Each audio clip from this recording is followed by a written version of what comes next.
aqui eu, Valério Alexandre, professor do Estado do Rio, do interior do Estado do Rio, na cidade de Três Rios, estudante do PROEF, turma 5, IF Sul de Minas, Polo Muzambinho, e a minha amiga, que vai se apresentar.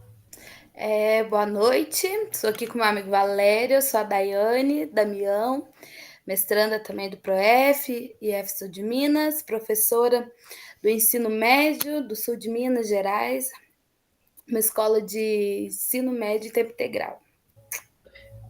Então, ambos estamos numa escola de ensino médio de tempo integral de diferentes realidades e que de diferentes regiões do Brasil, estamos no mesmo polo fazendo estudo e estamos diante de 4 questões que foram colocadas após para a gente pensar e refletir. Após estudar os textos, a primeira questão ela vem orientar a gente sobre a BNCC no ensino médio e os seus documentos curriculares estaduais. Para o chão da escola, impacto sobre a educação física. O que nós pensamos ao retirar do texto? Nós pensamos que a BNCC, né, e o nosso planejamento, muitas das vezes, ele provoca um pensar na juventude a partir de uma experimentação de uma autonomia de diversas práticas corporais, valorizando o trabalho coletivo e o protagonismo dos estudantes e das estudantes. Isso significa que as aulas de educação física, né, nós discutimos sobre isso ao ler o texto, que devem proporcionar aos alunos e às alunas a oportunidade de vivenciar diferentes modalidades esportivas, danças, lutas e práticas corporais de aventura, entre outras práticas, que possibilitem as experiências a partir dos interesses da atualidade. Bom, se o objetivo é levar os estudantes, né, a desenvolver essa autonomia e a sua participação nas atividades físicas, como ele vai utilizar isso no seu tempo livre, né, em outros espaços, no seu momento de lazer, tudo isso faz parte da construção, né, desse autocuidado, interação e propagação de valores, que ainda é muito evidente dentro da BNCC e que a gente deveria desenvolver dentro do nosso planejamento. E aí, falando sobre planejamento, ele deveria ter essa promoção, né, que levaria um impacto no desenvolvimento de habilidades e competências e para que compreendamos as habilidades e competências de origem da cultura corporal do movimento, que a gente não pode deixar de destacar, e seus vínculos com a vida social, o planejar e empregar estratégias de resolver desafios nas práticas corporais, analisar e discutir as transformações históricas do esporte e seus problemas, como doping, violência, identificar locais de comunidade para a prática dos esportes e atividades possíveis e propor alternativas para utilizá-los, tempo livre, e a contextualização e adaptação das práticas corporais à realidade da escola e da comunidade. E a interdisciplinaridade, ou seja, essa integração da educação física com outras áreas de conhecimento, que é outro desafio proposto pela BNCC e que a gente vê que é aliado a esse protagonismo juvenil que sempre é incentivado para que a participação dos alunos na escolha e organização das atividades. Essas são as questões que nós tiramos dos textos lidos. Porém, nós fizemos outras críticas. Eu vou passar para a Daiane e ela vai falar. Tá bom, obrigada, Valério. Quando a gente fala da BNCC no ensino médio, né, ela propõe uma abordagem mais flexível e interdisciplinar, incluindo a organização por áreas de conhecimento e a criação de itinerários formativos também. Na educação física, isso significa um foco ampliado para além da participação da prática esportiva, valorizando a cultura corporal e incentivando reflexões sobre saúde, convivência e aspectos socioculturais. Nos documentos estaduais, como os currículos de referência, percebe-se a tentativa de regionalizar essas diretrizes, trazendo as práticas corporais locais, mas os desafios estão na adaptação e na realidade de cada escola, né? Eles tentam fazer essa divisão, só que ali o chão da escola ele é diferente para cada professor, para cada aluno e em cada região.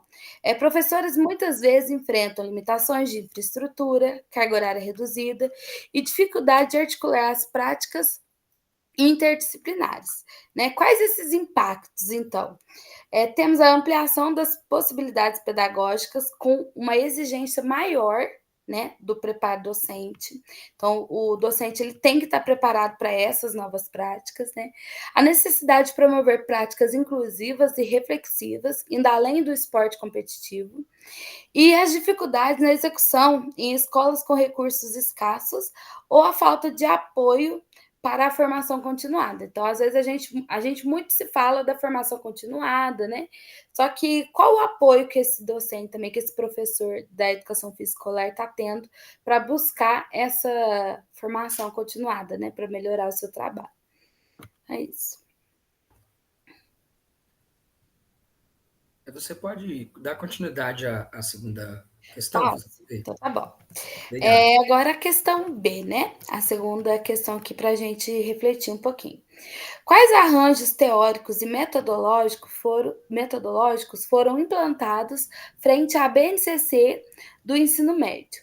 Aqui, nós fizemos uma divisão nos dois aspectos. Primeiro, os arranjos teóricos. É uma abordagem sociocultural, né, onde há a integração da educação física a temas como cidadania, ética, igualdade de gênero e sustentabilidade. A cultura corporal de movimento, que é a valorização da prática corporal como das práticas, né, corporais, como danças, jogos tradicionais, lutas, relacionadas aos contextos culturais dos estudantes. A interdisciplinaridade, que a gente já comentou aqui antes, que é a conexão, né, com outras áreas, né, ciência, história e saúde para abordar questões contemporâneas. E quando a gente fala dos arranjos metodológicos, vem trazendo para nós o ensino por competências e habilidades, que é aquele planejamento voltado ao desenvolvimento de competências gerais da BNCC, como argumentação, criatividade, autogestão. Projetos, né, interdisciplinares, que é a inserção desses temas transversais, né, na nossa prática. O uso das tecnologias, que são ferramentas digitais para ensinar os conteúdos, como análise de movimento e participação em jogos virtuais, e também práticas inclusivas, né, a adaptação dessas atividades para os estudantes com diferentes condições físicas e sociais também. O Valério vai fazer agora uma reflexão voltada para o texto, né? Eu vou aproveitar sobre a questão de você ter falado sobre a interdisciplinaridade e os temas transversais para introduzir a discussão. Certo. Na BNCC, né, ela dilui essa questão dos temas transversais, e é interessante que nessa nova BNCC e os textos sobre novo ensino médio, dá muita ênfase no protagonismo juvenil. Né? É como se o nosso produto, a nossa transformação, nosso novo rearranjo no processo metodológico deixasse de ser nós para eles e sim eles para nós. Né? A construção textual que a gente estudou fala sobre que esse protagonismo juvenil, o estudante ele tem que ser protagonista da sua própria aprendizagem. Isso se traduz em metodologias que incentivam a participação ativa, a autonomia na escolha de percursos formativos e a construção colaborativa do conhecimento. Ou seja, a gente pode até organizar, pensar a construção dos conhecimentos apresentados pelas faces da BNCC, dentro dos PCNs que ficaram para trás, mas que eles podem também trazer uma colaboração. Nos nossos currículos regionais, tanto o meu do estado quanto o seu do município do estado de Minas quanto o meu do estado do Rio, que apesar de serem diferentes, têm as suas abordagens locais. Então, a partir de toda essa contribuição documental, os meninos também têm que fazer suas escolhas. Sim. De acordo com o texto. Eles têm que ajudar a gente, né, de como nós devemos adaptar, como nós vamos utilizar os espaços, através da nossa escuta ativa, a implementação de metodologias participativas, reconhecendo as múltiplas formas de engajamento deles e delas, né, das nossas diferentes juventudes, e desenvolvimento de habilidades socioemocionais para a formação integral dos estudantes e das estudantes, como você já falou. E aí o texto também ele discute isso, que é a construção do projeto de vida. É uma outra faceta metodológica trazida nesse novo BNCC, que é a importância de auxiliar as juventudes na construção do seu projeto de vida, conectando a aprendizagem escolar com seus objetivos e aspirações, orientação vocacional, atividade de autoconhecimento, espaço de reflexão sobre as escolhas e seus impactos. E aí vem a interdisciplinaridade, né? E a contextualização da realidade, das múltiplas realidades do que eles trazem. E tudo isso conectado em diferentes áreas de conhecimento e promoção da compreensão mais integrada e significativa da realidade. Na verdade, eu fico preocupado que é muita coisa para as nossas novas práticas pedagógicas, né? E se você pensar bem, na nossa formação continuada, como nós discutimos anteriormente, é um desafio muito grande, então, curto espaço de tempo, né? Tanto no nosso processo de trabalho nas escolas desse novo ensino médio, né? Como a gente trazer isso para dentro do nosso estudo, né? É complexo porque é muita coisa, é muita coisa. E eu vivencio, assim como o texto fala sobre as vivências dos estudantes e das estudantes, existe uma demanda muito grande do mundo contemporâneo. E aí ainda surge esse impacto, que diz que é uma necessidade, mas é o impacto da tecnologia digital, né? Que o próprio texto fala. Elas são vistas como ferramentas importantes para ensino e aprendizagem, que a BNCC incentiva a sua utilização na pesquisa, na produção de conteúdo, na comunicação, no desenvolvimento de pensamento computacional, a influência digital e o uso crítico e ético das mídias, que são habilidades essenciais para o cidadão. Mas eu torno a endossar a sua fala. Até onde eles têm acesso a essas tecnologias? Até onde eles sabem utilizar? Que nós sabemos utilizar. O que nós podemos utilizar? Me veio uma coisa aqui agora, eu não sei se a realidade dos seus estudantes é a mesma, mas eu vejo que eu também dou aula de projeto de vida. E aí, para a gente, como estudante aqui, né, a gente gerenciar isso tudo como docente é muito difícil. Eu não sei você, os seus alunos, mas os meus alunos não têm a maturidade para esse protagonismo juvenil diante de tanta coisa, entendeu? Então, eles têm ali, por exemplo, a tecnologia na mão, eles têm o celular na mão. Mas pergunta para qual aluno usa o celular como ferramenta de estudo, né? Nenhum usa. Eles não têm ainda autonomia e nem são maduros o suficientes para entender isso, né? É uma faca de dois cortes, né? A gente não consegue mensurar assim, até que ponto o aluno está entendendo a importância que ele está tendo ali no processo de ensino-aprendizagem, né? Eu vou aproveitar nossa fala, vou fazer uma pequena fechamento da questão e entrar na próxima, que fala sobre isso. Que é o seguinte, eu concordo com tudo, ainda penso a mais, que é o seguinte, já se pensaram na necessidade de uma BNCC do ensino fundamental que talvez traga para dentro do ensino fundamental uma formação básica do uso das tecnologias, de pensar sobre a própria vida, não um projeto, mas de começar a pensar na vida, pelo menos no sexto, sétimo, oitavo, nono, que são as séries finais do ensino fundamental básico, né? Para que eles já comecem a entender que o ensino médio, apesar de ser 3 anos, ele vai, além dele ser rápido, ele vai ter uma formação muito acentuada em relação à vida adulta. Então, de repente, é o que a gente discutiu anteriormente, da gente pensar sobre isso. E aí vem a questão C, que fala assim, que amarra essa questão. Como vocês e seus colegas professores se veem frente ao processo de recontextualização curricular a partir da BNCC do ensino médio, e, em específico, o papel formativo da educação física. Veja bem, eu vou basear a discussão no texto, vou passar para você para a gente discutir, como a gente discutiu, sobre a prática, e qualquer coisa a gente amar, e você toca, fazendo favor, a quarta questão, que é o seguinte. A BNCC, ela fala o seguinte, do ensino médio. Ela traz uma série de orientações que impactam diretamente na educação física no chão da escola. Isso é real, nós já vimos isso no texto. O documento preconiza um ensino que vá além da simples prática esportiva. Isso já é discutido lá atrás, em 1990, no Coletivo de Autores, 1992. Né? Então, assim, a BNCC não traz uma novidade. Né? Promovendo a formação integral do estudante por meio da compreensão da cultura corporal, do movimento em suas diversas manifestações. Ou seja, a BNCC, apesar de ser atual, ela continua preconizando essa discussão de mais de 3 décadas. Sim. Sobre a identidade corporal e não apenas o esportivismo. Que a implementação da BNCC no ensino médio exige uma mudança profunda na cultura escolar, com a adoção de novas práticas pedagógicas e a revisão dos currículos da formação dos professores. O foco deve estar na formação integral do estudante, preparando para os desafios do mundo contemporâneo. Eu não vejo novidade nessa discussão em relação à BNCC de 1916, de 2016. Tá? Exemplos de como esses arranjos se materializam na prática, posso afirmar como uso de metodologias ativas como a aprendizagem baseada em projetos, a criação de espaços de diálogo e participação, grêmios estudantis, assembleias, conselhos escolares. Isso já se discutia antes. O desenvolvimento de prática de projetos interdisciplinares que conectem diferentes áreas de conhecimentos do BNCC no ensino médio relevantes à sua comunidade. Em suma, a BNCC no ensino médio propõe uma abordagem mais ampla e contextualizada na educação física. Aqui sim, buscando formar estudantes mais autônomos, críticos e engajados, com a cultura corporal do movimento, no chão da escola, traduzindo as aulas dinâmicas, diversificadas e significativas para os alunos, com foco no desenvolvimento de habilidades e competências que os preparem para a vida e a sociedade. Ok. Aí ele volta.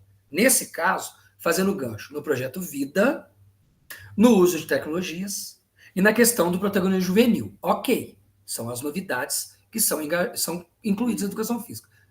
Tirando isso, é uma cobrança que vem sendo feita desde 1992, a discussão de classes, a discussão de formação, de separação, e que eu acho que não é muita novidade. Aí eu passo para você. É assim, uma visão mais prática, né? Que esse processo de recontextualização curricular, ele é desafiador demais, né? Porém, ele traz também muitas possibilidades. Os professores, eles podem se sentir divididos, né, entre os desafios que são necessidade de reinterpretar o papel da educação física, né, movendo-se para além do esporte tradicional, as demandas por formação continuada, as novas metodologias, que nem sempre recebem suporte institucional, né? E a infraestrutura limitada, né, para o seu trabalho, especialmente nas escolas públicas, né? Que é o que a gente está tratando aqui.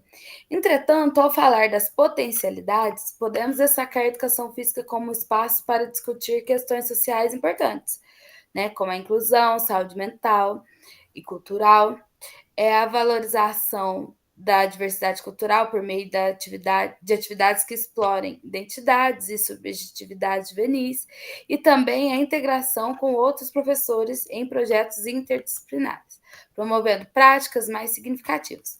Podemos também nos perceber como um agente transformador, né, desse aprendizado.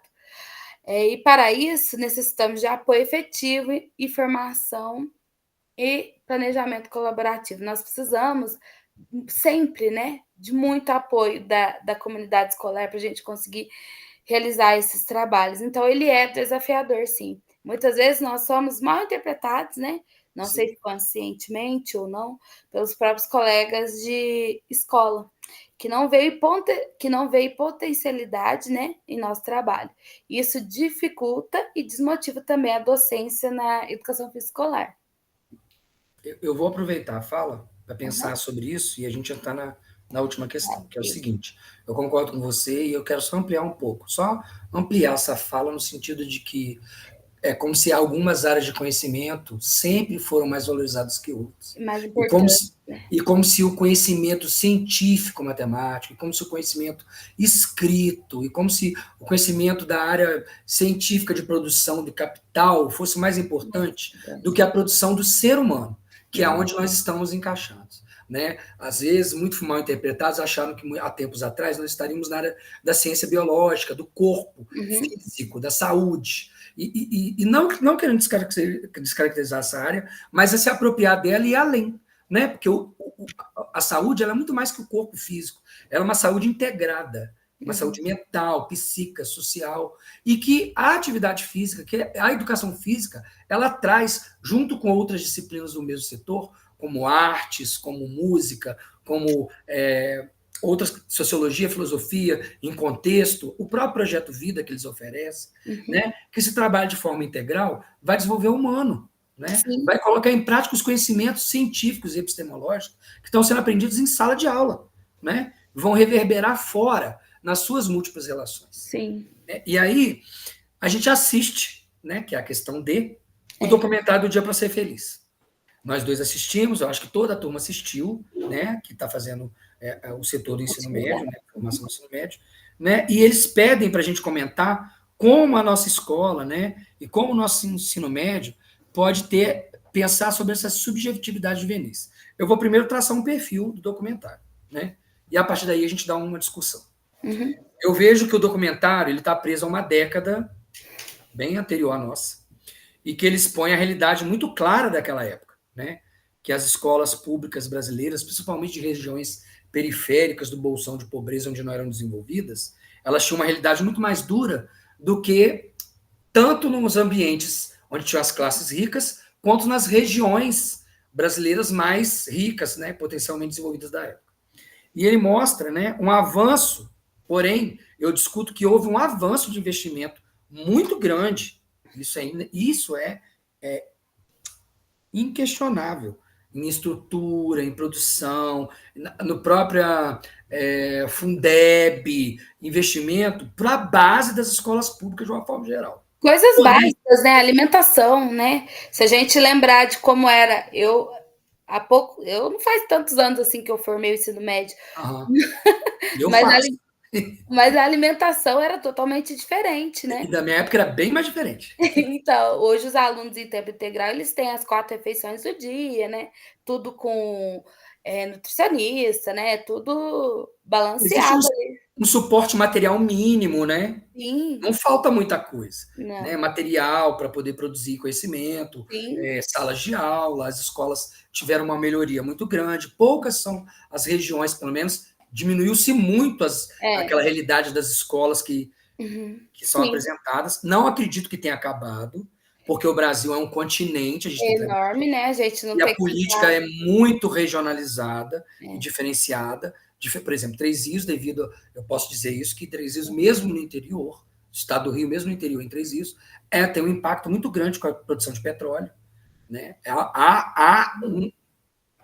Eu acho que até um investimento meio que exagerado em determinadas situações, olha, você e vê. aonde deve ser investido, como eu falei, formação continuada, uma apresentação material voltada realmente para a integralidade do aluno, é falho, porque não é pensado, né? Entendi. E aí, mas assim, a alimentação, suporte, Uhum. construção ambiental melhorou-se muito, Sim, né?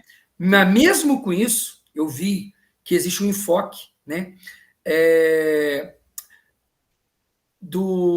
das diferenças das classes sociais que ainda são abordadas atualmente, que são abordadas lá, que é discrepante, né, e que ainda são é, é, situadas, mesmo com cotas, mesmo com políticas afirmativas, mesmo com a isenção de pagamento do Enem, que na época o vestibular sempre era pago, né? uhum, Mas ainda existe o que? A regionalidade, o uhum. transporte, a movimentação, que ainda faz com que o aluno ainda tenha barreiras, o aluno público ainda tenha barreiras de buscar, né? Avanços no seu estudo de ensino médio e deslumbrar, por exemplo, outras formações a não ser o próprio mercado de trabalho. E ainda faça um recorte. Naquela época, não se pensava nem em inserir no mercado de trabalho. Não. Hoje você tem uma BNCC que praticamente discute isso. Então, é uma Uhum, crítica que tem que ser feita à BNCC. uhum. O novo ensino médio, principalmente, não a BNCC, mas o novo ensino médio, ele vem manchado dessa ideia capital de que os alunos, como não vão chegar muito lá, muitos alunos não vão chegar a um curso superior, a uma formação que Uhum. seja, que ele tenha pelo menos uma formação que seja absorvida no mercado de trabalho para ser um ser humano produtivo. Peraí, É, temos. né? Esse corpo educacional, que muitas vezes também é qualificado hoje, mas por conta própria. Existe um incentivo pago. Uhum. Houve o quê? Um apoderamento do instrumento particular de dar formação continuada.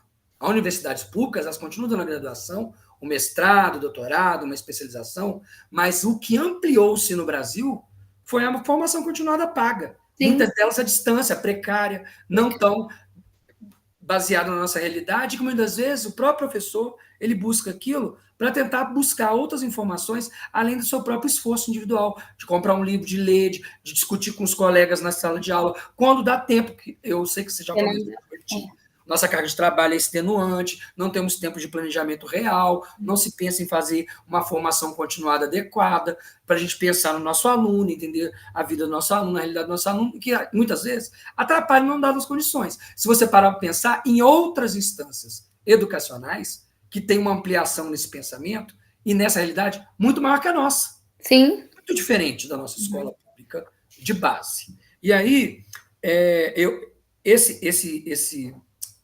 esse documentário ele amplia, né? Ele reverbera, né? É, como a questão do nosso ensino médio e de como querer incentivar os documentos, que os nossos alunos tenham uma juventude, né, protagonista, se ela é vítima, desculpa que eu acho que a palavra é pesada, mas eu não consigo ver, de uma estrutura que corrobora para empurrar ela para continuar isso no mercado de trabalho, como seus pais, seus avós. Então, assim, e aí a gente trabalha numa disciplina, né, que Sim. nem é vista como contribuinte para essa formação. Ela é vista como um passatempo, um laissez-faire, uma produção do fazer. Eu vou passar para você, porque a gente discutiu muito sobre a nossa prática, e eu queria que você falasse sobre isso. Outra coisa que ficou evidente também no documentário, que eu queria trazer aqui para a nossa prática, é como a escola, muitas das vezes, ela silencia esses jovens, né? De contexto de desigualdade. A gente muito falou aí dos protagonistas, né? No estado, pelo menos de Minas Gerais, não acredito que seja diferente aí no Rio, Não. a escola de ensino médio em tempo integral, ela tem, né, teoricamente, esse estudante como protagonista de suas vidas, de sua aprendizagem, de suas ações. Porém, a gente sabe, a gente vivencia isso todos os dias, né, no chão de quadro, que a realidade é totalmente diferente, né? Até que ponto a escola vai permitir esse protagonismo do aluno e até que ponto até nós, como professores, a gente permite isso, né? A gente teve uma discussão anteriormente, às vezes a gente silencia esse aluno, porque ele já faz uma prática esportiva há muito tempo, na hora da nossa aula, porque ele já sabe mais que o outro, a gente silencia, né? A gente vai dar atenção ali para os que não estão totalmente integrados naquela prática, né? Então, fica claro isso, né, no documentário e na nossa prática também, se a gente for refletir, se a gente for parar para pensar, não é diferente, né? Uhum. É... Cadê? É, e também, só que a gente tem a educação física como esse espaço transformador, né? Às vezes a gente silencia, mas também é o lugar que a gente pode incluir, né? Esses temas de empoderamento, né? De fazer com que esse aluno ele se sinta assim protagonista, né? De dar essa liberdade, essa autonomia para ele conseguir construir assim a sua aprendizagem. Eu acho que fica claro no documentário e é uma coisa que tem a ver também muito com a nossa prática. Eu até, se você não se incomodar, você Claro que ainda não. pensa em falar mais alguma coisa sobre Não, isso. pode Eu falar. queria, então, se você não se incomodar, eu gostaria muito de encerrar falando duas coisas, duas falas que eu conversei com você anteriormente. Uma delas é a questão latente de como a discussão marxista ainda é real, quando o documentário apresenta coisas que são atuais da divisão de classes. Uhum, Quando a menina rica fala, o que eu uhum, vou fazer lá? Ela reconhece que uhum, o lugar dela é diferente uhum, da adolescente pobre, ainda fala. E mesmo que eu vá lá, que tipo de contribuição vou dar? E uhum, ao mesmo tempo, eu não sei se eu quero ir, porque eu perco meu tempo de bem material, a minha aula de yoga, minha hidroginástica, meu curso de português e matemática. Então, quer dizer, ali é muito clara a divisão marxista do aluno privado, rico, que uhum. tem o bem material na mão, para utilizar e se manter onde ele está, e o aluno pobre que tenta furar essa bolha material, que é o caso da menina, que lê muito, escreve baseado nas suas Você já leituras. teve experiência com escola particular, Valéria? Então, deixa eu te falar, eu tentei Ah, e fui impedido. entendi. É porque eu Eu tive uma tive experiência particular, pequena. bacharel, Aham, escolinha e tal, é. mas sala de aula, não. Não, é que você falando aí da menina, eu lembrei de uma coisa que já aconteceu comigo. Eu fiz o estágio quando eu estava na graduação, né, só em escolas públicas. Quando chegou no ensino médio, eu não sei se você tem esse conhecimento, mas lá no Secais, lá na educação física, quando virou IF, né, a educação Uhum. física, lá funcionava uma escola, naquele prédio funcionava uma escola particular, Não sei Liceu, disso. é, uma escola fundamental, do fundamental médio. E como era lá, né, mais fácil, consegui o estágio lá. E aí, eu, no fundamental, no infantil, fundamental 1, fundamental 2, a gente, como estagiário, pelos alunos, né, era visto assim, nossa, né, a professora de educação física nova, tal, todo mundo recebe bem, né, ama, adora. Lá nessa escola particular, uma menina chegou para mim, do ensino médio, e falou assim: "Você está fazendo estágio?" Eu falei: "Tô". Ela falou: "Você quer ser professora de educação física?" Eu falei: "Sim". Ela olhou para mim e falou: "Meus pêsames". Você acredita? Já na estrutura média de uma escola, ela já sabe que formar para educação física Você é tá menor do que formar para medicina Eu lembro ou que para eu olhei direito. É pro impressionante. professor dela, aí ele olhou para mim, tipo assim, né, não responde nada, porque, né, não tem nem essa liberdade, né, de você Não, questionar aquele não. aluno. E aí com esse contato que eu tive, eu falei: "Não quero nunca trabalhar numa escola particular, que eu acho que eu não vou conseguir". E nunca trabalhei mesmo. Eu não. Eu só tive contato com a área de bacharelado, que eu trabalhei bastante no início, Uhum, mas assim, eu fui sendo impedido de trabalhar por várias questões, mas entendi. assim, inclusive de saúde. Mas o que eu Uhum, queria te falar é outra coisa, eu vou aproveitar seu gancho, que é o seguinte: uma escola particular específica em Juiz de Fora, eu tenho uma irmã que trabalha. Ah, E sim. especificamente no ensino médio dessa escola, teve um interclasse. E eles fazem uma produção social. Na verdade, é a obrigação daquela cota mínima que é obrigado a passar como bolsa para meninos carentes para poder não ter que pagar Boa. impostos. Aham. E aí esses meninos, eles têm uma realidade diferente dos meninos particulares. Eles vivem na rua.